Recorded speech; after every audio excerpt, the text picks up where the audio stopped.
Friends, সবাই কেমন আছো? আশা করি সবাই খুব ভালো আছো এবং প্রত্যেকের পড়াশোনা খুব ভালোভাবে চলছে। তো আমরা আজকে যেটা বিষয়ে আমরা ক্লাস তোমাদের দেবো বলে ঠিক করেছি। তোমার থাম্বনেল দেখে অটোমেটিক বুঝে গিয়েছিল যে সিন্ধু সভ্যতার ওপর যে ওয়ান শট ভিডিও আমরা আজকে করছি। অর্থাৎ এই সিন্ধু সভ্যতার যে বিষয়টা আমরা এখানে আলোচনা করব, এর বাইরে সিন্ধু সভ্যতার আর কোনো টপিক এখানে কিছু নাই। তো চলো খুব দ্রুত আমরা ক্লাসটা শুরু করব এবং চটপট যারা ক্লাসটা দেখছো অবশ্যই বন্ধুদের মধ্যে একটু লাইক একটু শেয়ার করে দিও অবশ্যই। আর যারা চ্যানেলে নতুন আছো অবশ্যই চ্যানেলটা সাবস্ক্রাইব করে নিও। তো বেশি দেরি করব না, আমরা আজকে একদম শুরু করছি। এই ক্লাসটা দেখলে এটা হচ্ছে সিন্ধু সভ্যতার মাস্টার ক্লাস। এই সিরিজের যেগুলো ক্লাসে আমরা দেবো এটা হচ্ছে একদম আপকামিং যে পরীক্ষা দাও না কেন, ডাব্লিউপি হোক, কেপি হোক, ডাব্লিউএসএস প্রিলিমস হোক, অর্থাৎ রাজ্যের সেন্টারের সমস্ত পরীক্ষা যেখানে এই সিন্ধু সভ্যতা যে চ্যাপ্টারটা আছে, ইতিহাস চ্যাপ্টার আছে, সেখানে কিন্তু খুবই গুরুত্বপূর্ণ একটা অধ্যায়। তো দেখতে আমার কোনো পিপিটি আজকে আমার নাই, আমি তোমাদের লিখে লিখে পড়াবো। তো চলো শুরু করছি। তাই প্রথম কথা বলি, এই যে সিন্ধু সভ্যতা, আমরা যে প্রাচীন ভারতের আমরা দেখি যুগ বিভাজন। তো প্রাচীন ভারতে আমরা তিনটে যুগ পেয়ে থাকি। এই তিনটে যুগের মধ্যে যেটা একদম হচ্ছে প্রায় ঐতিহাসিক যুগ, সেই প্রায় ঐতিহাসিক যুগের মধ্যে রয়েছে এই সিন্ধু সভ্যতা। তো কী যুগ বললাম? প্রায় ঐতিহাসিক যুগ। এই প্রায় ঐতিহাসিক যুগের মধ্যে রয়েছে সিন্ধু সভ্যতা। তো তোমরা অবশ্যই এটা লিখে নেব যে প্রায় ঐতিহাসিক যুগের সভ্যতা হলো সিন্ধু সভ্যতা। এরপর আমরা যে বিষয়টা দেখব যে প্রাচীনকালে সিন্ধু সভ্যতাকে বিভিন্ন নামে কিন্তু ডাকা হতো। যেমন কেউ বলতো কি হরপ্পা সভ্যতা, কোথাও নাম আছে হরপ্পা সভ্যতা সম্পর্কে, কোথাও বা নাম আছে একে আবার বলা হতো সিন্ধু সভ্যতা, যেটা আমরা তোমরা এখানে দেখতে পাচ্ছ সিন্ধু সভ্যতা। আবার কোথাও বলা হতো দ্রাবিড়ীয় সভ্যতা, সভ্যতা। অর্থাৎ বিভিন্ন নামে কিন্তু সিন্ধু সভ্যতাকে বিভিন্ন জায়গায় কিন্তু ডাকা হতো। এরপর যেটা গুরুত্বপূর্ণ আছে যে সিন্ধু সভ্যতার সময়কাল। সিন্ধু সভ্যতার টাইম পিরিয়ড নিয়ে বিভিন্ন ঐতিহাসিকদের মধ্যে বিভিন্ন কিন্তু মতভেদ রয়েছে, বিভিন্ন টাইম পিরিয়ড রয়েছে।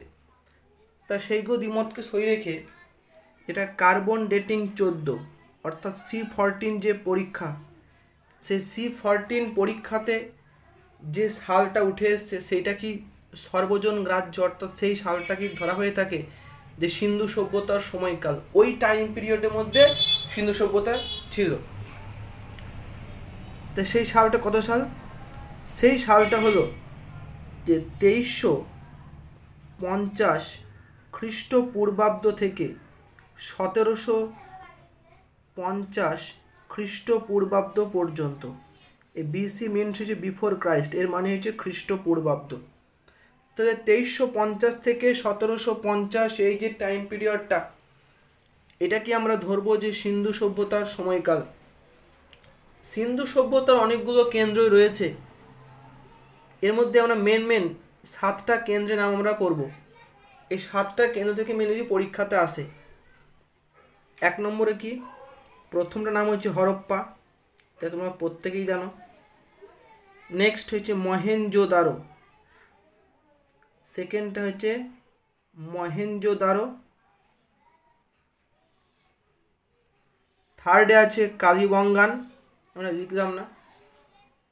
4th নম্বর আমরা পাবো যে আরও যে রোপার, বানওয়ালি, 4-5 পরপর হয়ে গেল। চানহুদারো 6 নম্বর কেন্দ্র, লোথাল 7 নম্বর কেন্দ্র। এই মেন 7টা কেন্দ্রকে সিন্ধু সভ্যতার কিন্তু কেন্দ্র হিসেবে ধরা হয়ে থাকে। এই 7টা কেন্দ্রের মধ্যে সব থেকে গুরুত্বপূর্ণ কেন্দ্র আমরা কিন্তু দুটো পাই। একটা হচ্ছে হরপ্পা, একটা কেন্দ্রের নাম হচ্ছে হরপ্পা, আর একটা হলো মহেঞ্জোদারো। এই দুটো কেন্দ্রই কিন্তু আমাদের পরীক্ষার জন্য বিশাল ইম্পর্টেন্ট। এই দুটো কেন্দ্র, একটা হচ্ছে হরপ্পা, একটা মহেঞ্জোদারো। এরপর দেখব এই যে হরপ্পাটা আবিষ্কার হয়েছিল কত সালে? এটা আবিষ্কার হয়েছিল 1921 সালে। এই হরপ্পাটা আবিষ্কার হয়েছিল। আর মহেঞ্জোদারো আবিষ্কার হয়েছিল ঠিক তার পরের বছর, অর্থাৎ 1922 সালে আবিষ্কার হয়েছিল মহেঞ্জোদারো। দেখো, 1921 আবিষ্কার হলো হরপ্পা, 1922 আবিষ্কার হলো মহেঞ্জোদারো। দুটো প্রশ্ন এখানে পরীক্ষায় প্রায়শই দেয় যে হরপ্পা কত সালে আবিষ্কার হয়, মহেঞ্জোদারো কত সালে আবিষ্কার হয়। এবার এই যে হরপ্পা কথার অর্থ কি? হরপ্পা কথার অর্থ হলো পশুপতির খাদ্য। হরপ্পা কথার অর্থ পশুপতির খাদ্য। এবং এই মহেঞ্জোদারো কথার অর্থ হলো কি? মহেঞ্জোদারো কথার অর্থ মৃতের স্তূপ। মৃতের স্তূপ বা কোথাও পেতে পারো মরার ঢিবি। এটা যে দুটো প্রত্যেকের খাতায় লিখে নিও। মহেঞ্জোদারো কথার অর্থ হলো মৃতের স্তূপ। যেহেতু এই দুটো হচ্ছে মেন কেন্দ্র, তাই কোথাও সিন্ধু সভ্যতা কিন্তু হরপ্পা সভ্যতা বলা হয়ে থাকে। তোমাদের পরীক্ষায় তো কোয়েশ্চেন পাবা, বা হয়তো ক্লাস 8-9 এই কোয়েশ্চেনটা প্রায়শই করা হয়ে থাকে যে সিন্ধু সভ্যতাকে কেন হরপ্পা সভ্যতা বলা হয়। এটা গুরুত্বপূর্ণ প্রশ্ন। এরপর আসি যে সিন্ধু সভ্যতার আমরা জানি টোটাল 4000 মতো লিপি পাওয়া গিয়েছে। সিন্ধু সভ্যতায় টোটাল লিপির সংখ্যা হলো 4000। এই 4000 লিপিরগুলোর মধ্যে একটা লিপিও কিন্তু পড়া যায়নি। আগেই বলেছিলাম এটা হচ্ছে প্রায় ঐতিহাসিক যুগের সভ্যতা, অর্থাৎ এভিডেন্স আছে কিন্তু এভিডেন্স একটাও পড়া গেল না। তাই সিন্ধু সভ্যতায় যত লিপি আসুক না কেন আমরা কিন্তু পড়তে পারি না, অর্থাৎ পাঠ উদ্ধার করা কিন্তু আমাদের পক্ষে সম্ভব হয়নি। এবং এবার যদি আমরা দেখি যে সিন্ধু সভ্যতার দুটো মেন কেন্দ্র সম্পর্কে তোমাদের বললাম যে সিন্ধু সভ্যতার দুটো মেন কেন্দ্র হলো যে একটা হরপ্পা, একটা মহেঞ্জোদারো। হরপ্পা আবিষ্কার হলো 1921 সালে, মহেঞ্জোদারো আবিষ্কার হলো 1922 সালে। হরপ্পা কথার অর্থ পশুপতির খাদ্য, মহেঞ্জোদারো কথার অর্থ হচ্ছে মৃতের স্তূপ। এরপর সিন্ধু সভ্যতার তোমরা প্রত্যেকে জানো যে সিন্ধু সভ্যতা বা কোন যুগের সভ্যতা, এটা আমাদের জানতে হবে। যে সিন্ধু সভ্যতা হলো কোন যুগের সভ্যতা? এটা হচ্ছে একটা তাম্রপ্রস্তর যুগের সভ্যতা।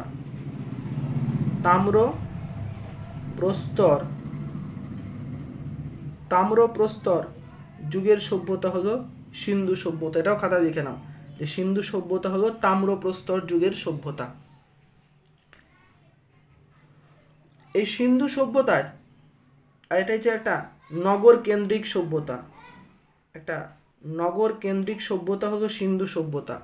অর্থাৎ সিন্ধু সভ্যতায় যতগুলো নগরী আমরা পাই সব কিন্তু ওই শহুরে ঘেঁষা, মানে শহর টাইপের কেন্দ্র। কিন্তু একটা কেন্দ্র আছে সিন্ধু সভ্যতার যেটা গ্রামে তৈরি হয়েছিল, একটাই ব্যতিক্রম, সেটা হচ্ছে আলী মুরাদ। কথা লিখে নাও, আলী মুরাদ। এই যে কেন্দ্রটা এটা কিন্তু গ্রামে তৈরি হয়েছিল, তা এটাকে ধরা হয় সিন্ধু সভ্যতার গ্রাম্য কেন্দ্রিক, মানে এই কেন্দ্রটা একমাত্র ছিল গ্রাম কেন্দ্রিক কেন্দ্র, আলী মুরাদ। এবারে পরবর্তী যে আমরা বিষয়গুলো রয়েছে যে সিন্ধু সভ্যতা যদি আমরা দেখি যে সিন্ধু সভ্যতার প্রধান দুটো কেন্দ্র হরপ্পা এবং মহেঞ্জোদারো। এই হরপ্পাটা আবিষ্কার করেছিলেন দয়ারাম সাহানি, লিখে রাখো। হরপ্পাটা আবিষ্কার করেছিলেন দয়ারাম সাহানি। দয়ারাম সাহানি তিনি হরপ্পাটাকে আবিষ্কার করলেন। এবং মহেঞ্জোদারো এটা কি আবিষ্কার করলেন? এই মহেঞ্জোদারো আবিষ্কার করেছিলেন তিনি হচ্ছেন রাখাল দাস বন্দ্যোপাধ্যায়। রাখাল দাস বন্দ্যোপাধ্যায় তিনি আবিষ্কার করলেন মহেঞ্জোদারো। রাখাল দাস বন্দ্যোপাধ্যায় পরীক্ষা দেয় হরপ্পাকে আবিষ্কার করেন, মহেঞ্জোদারোকে আবিষ্কার করেন। এবার হরপ্পা সভ্যতা একটি গুরুত্বপূর্ণ কেন্দ্র হয়েছে কালীবঙ্গান, প্রত্যেকটা নাম শুনেছ, কালীবঙ্গান। এই কেন্দ্রটা পাওয়া গিয়েছিল রাজস্থানে, পাওয়া গিয়েছে কালীবঙ্গ, এটা রাজস্থানে ছিল। সংখ্যা আমি আর্যে লিখলাম, মানে রাজস্থান বুঝে নিও, এটা হচ্ছে রাজস্থানে কেন্দ্রটা আবিষ্কার হয়েছে।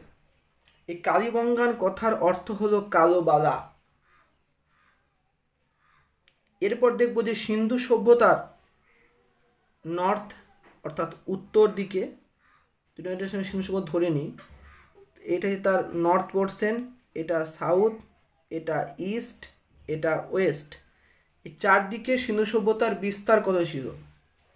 উত্তর দিকে মান্দা, মানে জম্মু কাশ্মীর, যেটা মেম দিয়ে দেখছি মান্দা, এই মান্দা পর্যন্ত ছিল সিন্ধু সভ্যতার বিস্তার।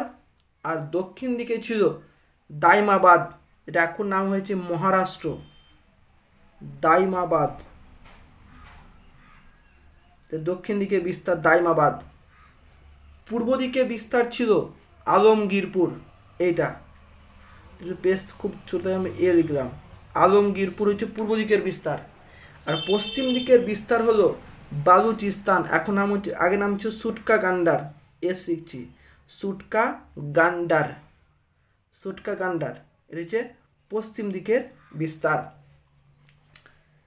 দেখলাম এই যে বিশাল বড় যে সিন্ধু সভ্যতা, তাই সিন্ধু সভ্যতাও কিন্তু ধ্বংসপ্রাপ্ত হয়ে গিয়েছিল। এর পিছনে বিভিন্ন কারণকে কিন্তু দায়ী করা হয়ে থাকে।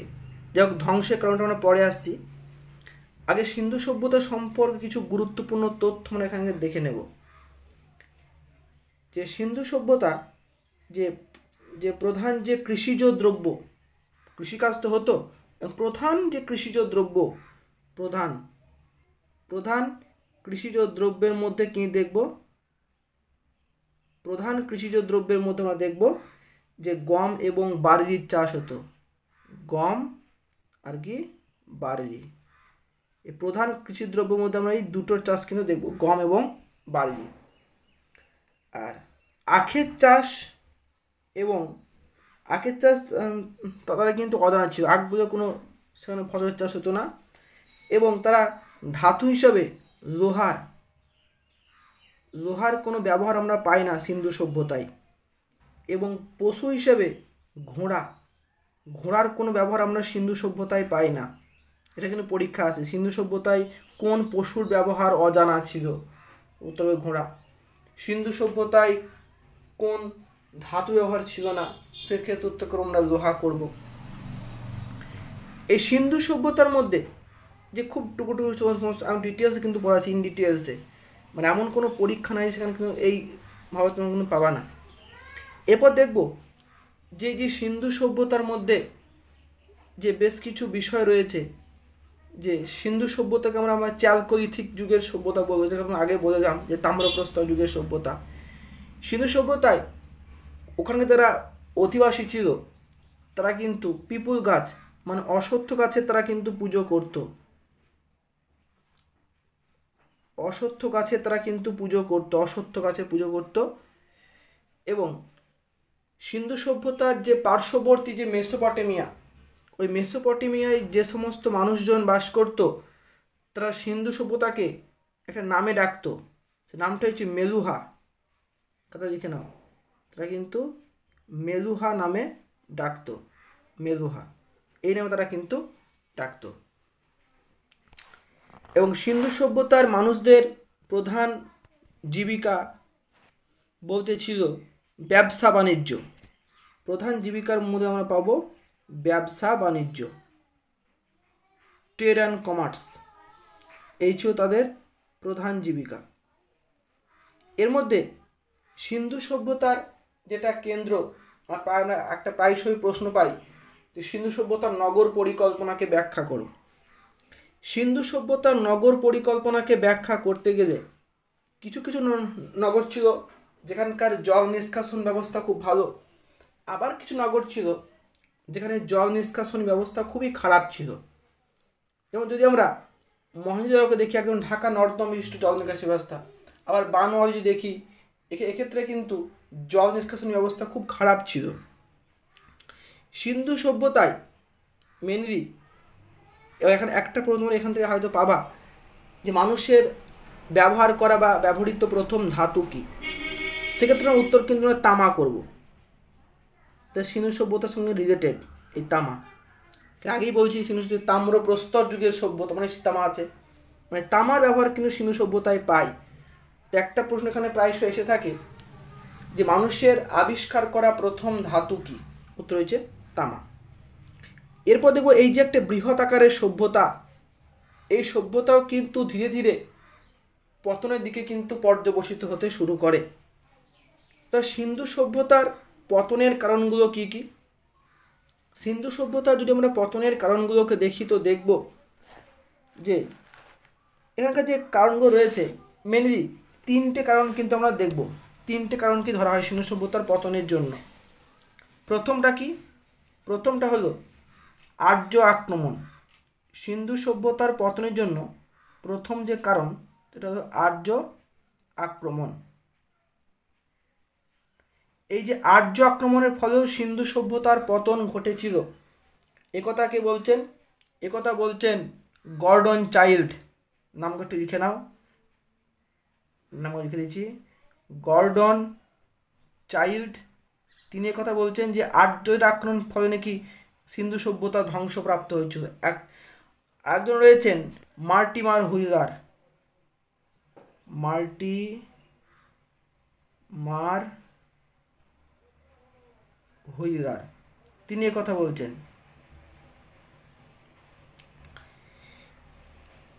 এবার দ্বিতীয় যেটা কারণ সেটা হচ্ছে বন্যা। এই বন্যার ফলেও সিন্ধু সভ্যতা ধ্বংসপ্রাপ্ত হয়, একথা বলছেন জন মার্শাল। কি নাম বললাম? John Marshall. তিনি বলছেন যে সিন্ধু সভ্যতায় নাকি বান এসেছিল, বললে তোমাদের বিশ্বাস হবে না, মহেঞ্জোদারোতে 7বার নাকি বান এসেছিল, 7 টাইমস এই মহেঞ্জোদারোতে বান এসেছিল, তার ফলে নাকি এই সভ্যতা ধ্বংসপ্রাপ্ত হয়েছিল। এবার হচ্ছে বেশ কিছু প্রাকৃতিক দুর্যোগ এবং বিপর্যয়, আমি শুধু পয়েন্ট করলাম দুর্যোগ বলে। বেশ কিছু প্রাকৃতিক দুর্যোগ বা বিপর্যয়ের ফলেও কিন্তু সিন্ধু সভ্যতা ধ্বংসপ্রাপ্ত হয়েছিল। এ কথা কারা কারা বলছেন? এ প্রসঙ্গে এ কথা বলছেন একজন আমরা পড়ব, ডক্টর কেনেডি। ডক্টর কেনেডি তিনি বলছেন যে প্রাকৃতিক দুর্যোগ বা বিপর্যয় এর ফলে সিন্ধু সভ্যতা ধ্বংসপ্রাপ্ত হয়েছিল। আজ তোমরা কি পড়ালাম? যে সিন্ধু সভ্যতার বেসিক কিছু বিষয় বললাম। আমি আজ যেটা বললাম যদি খাতায় লিখে নিতে পারো তো ডাব্লিউপি কেপি যে পরীক্ষায় দাও না কেন এখানে কোশ্চেন তোমরা বারবার উত্তর করতে পারবা। এরপর যেটা দেখব যে সিন্ধু সভ্যতার সঙ্গে যে বাণিজ্য ব্যবসা বাণিজ্য তারা কাদের সঙ্গে করত? সিন্ধু সভ্যতার তারা ব্যবসা বাণিজ্য করত আফগানিস্তান, কর্ণাটক, বালুচিস্তান, রাজস্থান, এদের সঙ্গে সঙ্গে তারা কিন্তু ব্যবসা বাণিজ্য করত। মেনলি ওই তামা, রূপো, টিন, এই তামা, তারপরে রূপো এবং টিন, এইগুলোর কিন্তু ব্যবসা বাণিজ্য আমদানি রপ্তানি করা হতো সিন্ধু সভ্যতায়। এরপর আমরা যদি দেখি যে সিন্ধু সভ্যতার মধ্যে যে 7টা বড় বড় কেন্দ্র আছে তার মধ্যে 3টে কেন্দ্র বলেছি, যে হরপ্পা যেটা হচ্ছে সিন্ধু প্রদেশের লারকানা জেলায় রয়েছে হরপ্পা, মহেঞ্জোদারো রয়েছে এটা সিন্ধু প্রদেশের লারকানা জেলাতে রয়েছে, এই মন্টগোমারিতে রয়েছে হরপ্পা আর লারকানাতে রয়েছে মহেঞ্জোদারো। যেটা তোমাদের কালীবঙ্গানটা বললাম এটা রাজস্থানে রয়েছে। লোথাল খুব গুরুত্বপূর্ণ একটা জায়গা সিন্ধু সভ্যতার মধ্যে লোথাল। এই লোথাল ছিল সিন্ধু সভ্যতার একটা পোর্ট সিটি, মানে বন্দর শহর। এই যে লোথালকে আমরা কি বলবো? এই লোথালকে আমরা বলবো সিন্ধু সভ্যতার ম্যানচেস্টার বলা হয়। ভালো রেখে দাও, এটা হচ্ছে সিন্ধু সভ্যতার ম্যানচেস্টার, এই লোথালকে বলা হয়। এটা কিন্তু ডাব্লিউবিতে আসা প্রশ্ন অনেকবার রিপিট হয়েছে যে সিন্ধু সভ্যতার ম্যানচেস্টার কাকে বলা হয়? লোথাল। লোথাল কোথায় রয়েছে? এটা রয়েছে গুজরাটে রয়েছে। ধোলাবিরা, যেটা 2021 সালে এই ধোলাবিরাকে এটা গুজরাটে আছে। এই 2021 সালে ধোলাভিরাকে রামসার সাইট করা হয়েছিল, ইউনেস্কো ওয়ার্ল্ড হেরিটেজ সাইট হিসেবে ঘোষণা করা হয়। 2021 সালে ধোলাভিরা হচ্ছে একটা ইউনেস্কোর ওয়ার্ল্ড হেরিটেজ সাইট। আমরা আজকে ডিটেলস বললাম সিন্ধু সভ্যতা সম্পর্কে। তোমরা কমেন্ট করে জানিও যে তোমাদের ভিডিওটা কেমন লেগেছে। আমরা পরের দিন এই সিন্ধু সভ্যতার টপিক রিলেটেড কিছু আমরা এমসিকিউ আনার চেষ্টা করব, আর নাহলে ওভারঅল একটা জিকের একটা মেগা মক টেস্ট আমরা অ্যারেঞ্জ করব। এক জায়গায় পিওয়াইকিউ এসছে, হয়তো কোনোটা সিজিএলের প্রশ্ন, কোনোটা সিএইচএসের, কোনোটা এমটিএসের বা কোনোটা ডাব্লিউবিসিএসের প্রশ্ন, সেখানে আনার চেষ্টা করবো। সেখান থেকে ওই ডিটেলস আরও কিছু আমরা কনসেপ্ট আরও ক্লিয়ার করব। তো ছোট্ট একটা ভিডিও করেছি, ভিডিওটা দেখে অবশ্যই জানিও যে ভিডিওটা কেমন হয়েছে। লাইক করো, বন্ধুর মধ্যে অবশ্যই এই ভিডিওটা শেয়ার করতে ভুলো না। বন্ধুর মধ্যে অবশ্যই এটাকে শেয়ার করে দিও, যাতে হয়তো সে হয়তো একটা চাকরির জন্য হয়তো পড়তে চাইছে, কিন্তু সে কীভাবে পড়বে, কোন কোন চ্যাপ্টার হয়তো সে পড়বে, ইতিহাসে কোনোভাবে পড়ে সে বুঝতে পারছে না। দেখা যাবে তোমার একটা শেয়ার হয়তো সে অনেক কিছু জানতে পারিল। শেয়ার করে দিও। আর যারা চ্যানেলে নতুন আছো তারা অবশ্যই বলবো তারা ওটাকে সাবস্ক্রাইব করে নিও। কিন্তু দেখো, যত মানুষ দেখবে না, তো আমারও কিন্তু ভালো লাগবে না, আমার ভিডিওটা কিন্তু আরও 5 জনের কাছে যাচ্ছে। তা আমার কিন্তু ভিডিও একটা তৈরি করা কিন্তু একটা চাহিদা থাকবে, যেটা আমাকে ভিডিও আরও ভালো করে তৈরি করতে, আরও বেস্ট কোয়ালিটির কন্টেন্ট দেবো, আরও ভালো ভালো মেগা মক টেস্ট, আরও হয়তো বোঝানোর টেকনিকটা আরও চেঞ্জ করব। তো চলো, এই পর্যন্তই। দেখা হচ্ছে নেক্সট ভিডিওতে একটা নতুন টপিক নিয়ে, একটা ভালো একটা হয়তো মেগা মক টেস্ট আনতে পারি। চলো, ততক্ষণ সবাই ভালো থেকো, ভালো রেখো। চলো, টাটা।